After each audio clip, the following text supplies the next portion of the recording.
pop my finger just right. Welcome back to Freeman's Garage. It's day 2 trying to get heat going in the 1967 Chevy C10 Stepside long bed 250 3 on the tree. Most people don't like to suffer like I do, so let's complete this job of getting heat going in this truck. Where's my tools? Where did I leave them yesterday? So we left off with proving that we have power going through the entire electrical system, that the blower motor, the resistor, and this switch is all wired into. We proved that when we cleaned the contacts on the switch and then the blower motor started running. Right now, a keen observer would notice a couple of differences between this video and the previous video. Like, why is the hood not open this time? And why is he not wearing a jacket? He doesn't look very cold. Because we did get the blower motor powered up, that tells us that none of our issue is under the hood in the outside heater box. And no jacket because the cold front in Texas is gone. It's over 80 degrees right now. But I'm sure there's another one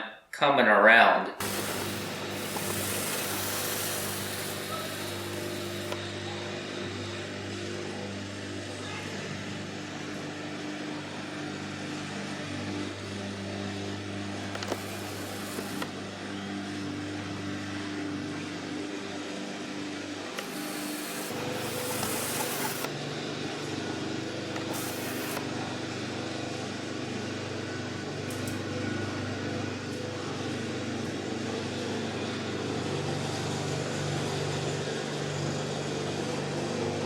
Hey, buddy.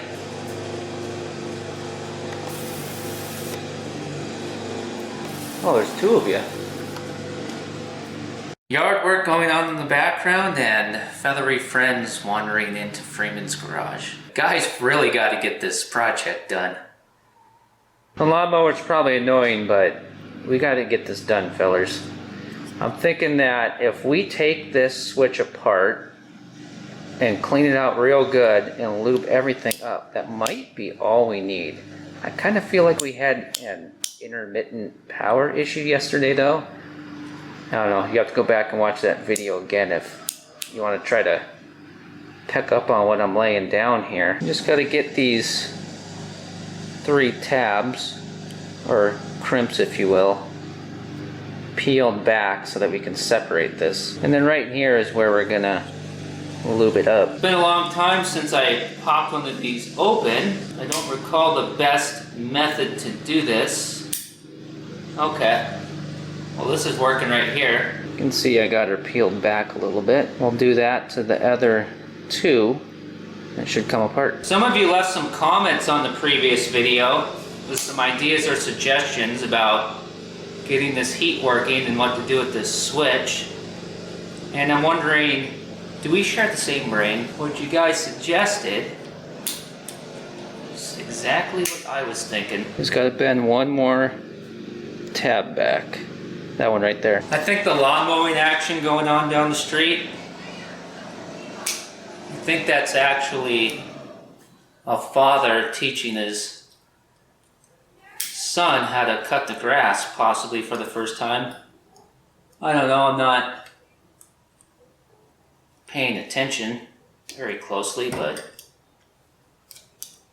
it's the background sounds, the voices coming in I'm hearing that makes me think that, and that's a beautiful thing, so I'm not complaining about it. I'll just deal with the noise, but I digress. Oh boy, I should have looked how that, should have saw how that was before it flew out all over the place. I think the last time I did this was on a 68 C10 and I was crossing South Dakota in January and did a rest area repair. And this piece that popped out goes in just like this, where these tabs fit into these grooves here.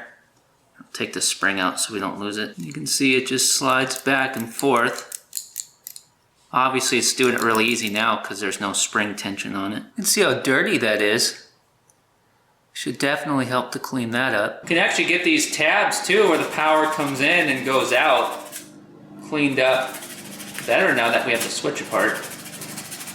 We'll take advantage of that. Try to take what you can get when you can get it, right? There's nothing worse than putting something like this back together and then installing it and then laying in bed at night trying to sleep thinking, man, maybe I should have cleaned that switch a little better with the head everything all apart. Have you ever found yourself just randomly wondering if you're on an escalator in a power outage, what do you do? Cleaned up pretty nicely, huh? You can bet your nut and bolts this is going to work. They got this set up so that you can only put this on in the correct direction. And here's what I mean by that. That's not going to work. That doesn't even fit together. But you flip her around. Aha! Dummy proof. Alright, we'll just make sure to put the pieces back in here before we crimp it down tight again. Hope that's all sitting in there correctly. Feels like it. Alright, this is one of those moments where you're holding something together that has a spring inside of it. Any second it's gonna fly apart, possibly hit you in the eyeball. Need to get this one tab crimped down a little bit better. It's kind of hard to do with this. So now a guy's asking himself, where in the world did he last leave his channel locks?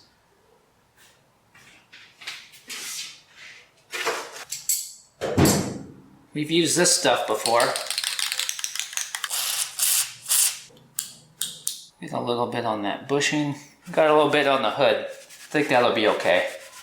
At least the hood won't rust.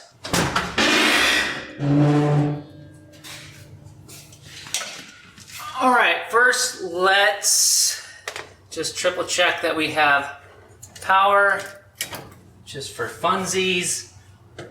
No power with the key off, key on, and we have power. Alright, and then also for double funsies, with the key off we should have nothing there, and we don't, because this is the power coming to the switch, and this is where it comes in. Okay, so we got power coming into the switch, and then this is where it goes out for the 3 speeds. And I didn't bring the switch with, so I'll be back in a sec.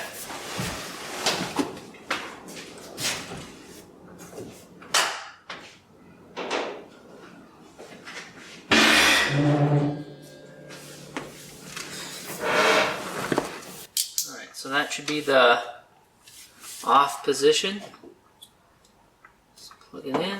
Okay, now let's simulate going from off to, it's a little chilly in here, so we'll switch it to low. Okay, nothing happened. How about medium? Nothing. High? Nothing. So now we're into a no power issue again. It was just here. Here, let's switch it to high. Let's do a little wiggle test. Okay, well, the wiggle test yielded 0 results. See, look, then we don't have power here. I'm telling you, this is what happened in the previous video. But it came back somehow. And now we lost it. Let's test something. Okay, so we got no power coming in, we lost it. When we have power not coming in like that, let's see if it's at the fuse box. Okay, alright, it's at the fuse box. But why do we lose it coming here? Let's try the wiggle test again. Maybe we need to go drive around and hit a huge pothole.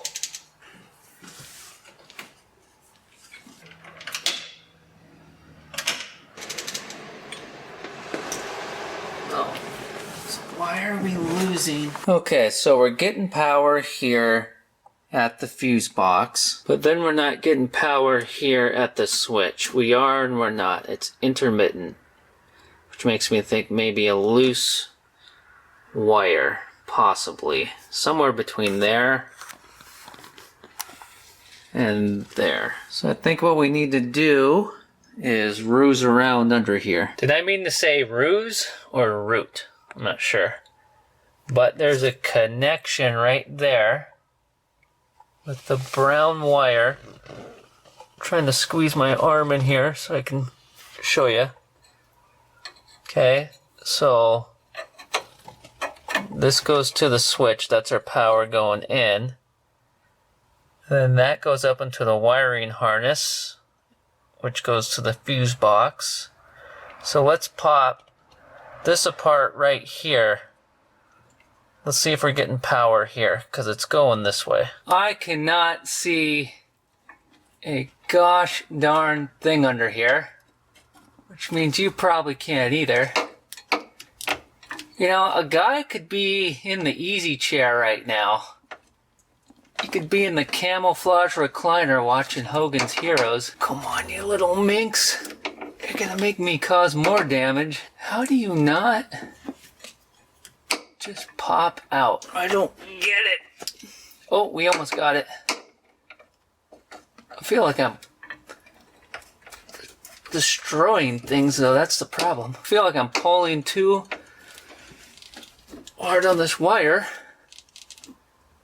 but this clip just does not want to come apart. Okay, I finally got it. That took about 5 to 10 minutes. Alright, now let's find out that when we stick the test light on it, we probably wasted our time. Well, I don't know, actually. It does look like it could use some cleaning. So does that end, too. That could be our issue. Alright, let's just double check that our ground on our test light is good. Okay, it is. Alright, now let's stick our test light up in here. We're not getting any power there. What if I do a little scrapey? Nothing. I guess we narrowed it down a little bit. Let's dig in a little deeper up under this dash, because we've got an even shorter amount of wire here to check now. And do you see what I see?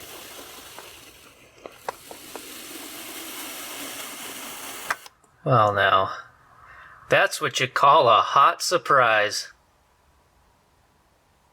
Before we tear deeper into the bowels of the underdash wiring world, I gotta try something just to clear it from my mind. Let's run a hot wire from the fuse box to right here and see if the power goes to the fan. I'm sure it will, but I just want to completely eliminate that whole side of the vehicle from my ape-like mind. Now I could just walk 10 feet and grab the wire that we used for that hot dog stunt on the Rambler.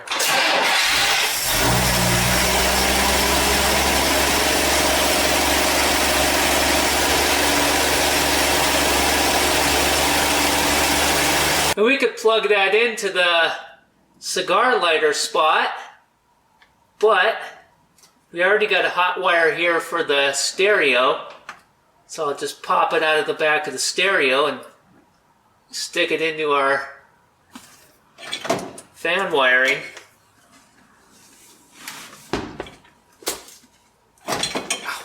Well, actually that was really stupid, because yeah, we got a fuse wired in here and stuff for the radio. Yeah, that was a dumb waste of time. I'll just go grab that wire.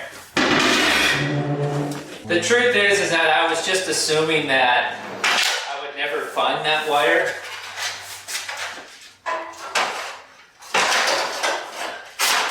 We still gotta fix that light sometime on Freeman's Garage Extra, or see if we can.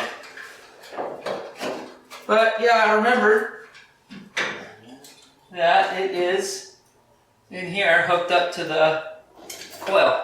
It's not the type of connectors we really want for doing this, but we'll make it work. Let's double check that we got power at the cigar lighter location.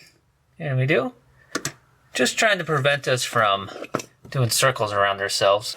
Okay, so let's stick this into, well, actually here, we'll use the spade end. Stick it into one of our fan speed spots, and then we'll take this end and we'll stick it into the, I can't talk, the cigar lighter spot here, where we know we have power. Alright, let's see what happens. pop my finger just right. Let's do that again. What speed does it sound like? Oh, that's definitely high. We're blowing leaves all over the place. Now let's stick it into that spot. So this is either going to be low or medium. Why does that not work? Well, okay. Well, we just put it in the next one, the third one. See what happens.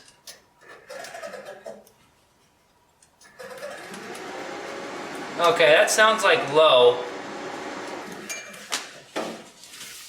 So the previous one must be medium.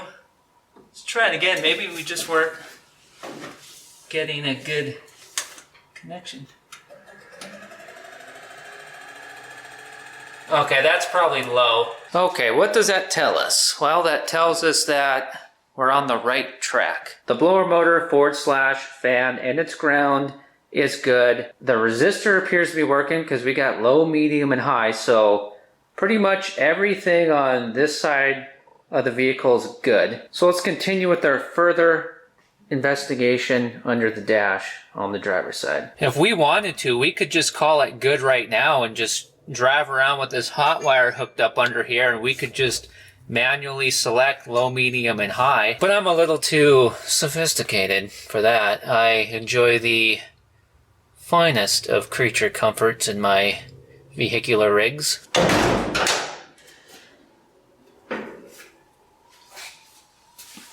Let's go back to the very beginning. Well, not really all the way back to the beginning. Geez, I sound like Mr. Kimball. Just to right here. I'm still claiming that side's good, but we need to go right here because that is the back side of the fuse box. I wonder if this is loose. Wonder what would happen if we tighten that up a little bit, or see if it will tighten. I really do kind of doubt this though, because everything else works. Everything else in the cab that needs to get power is getting power. Yeah, that's tight. I think it's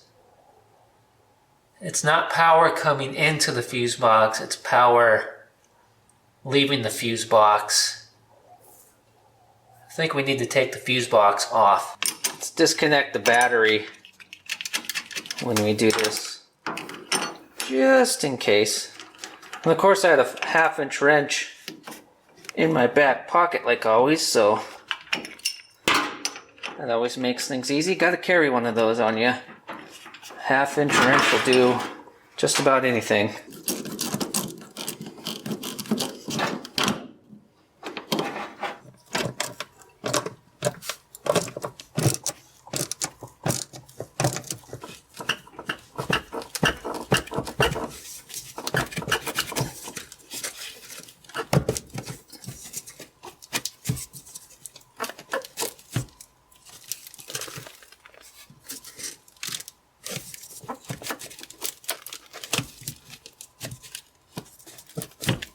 Looks like we just opened up another ball of wax.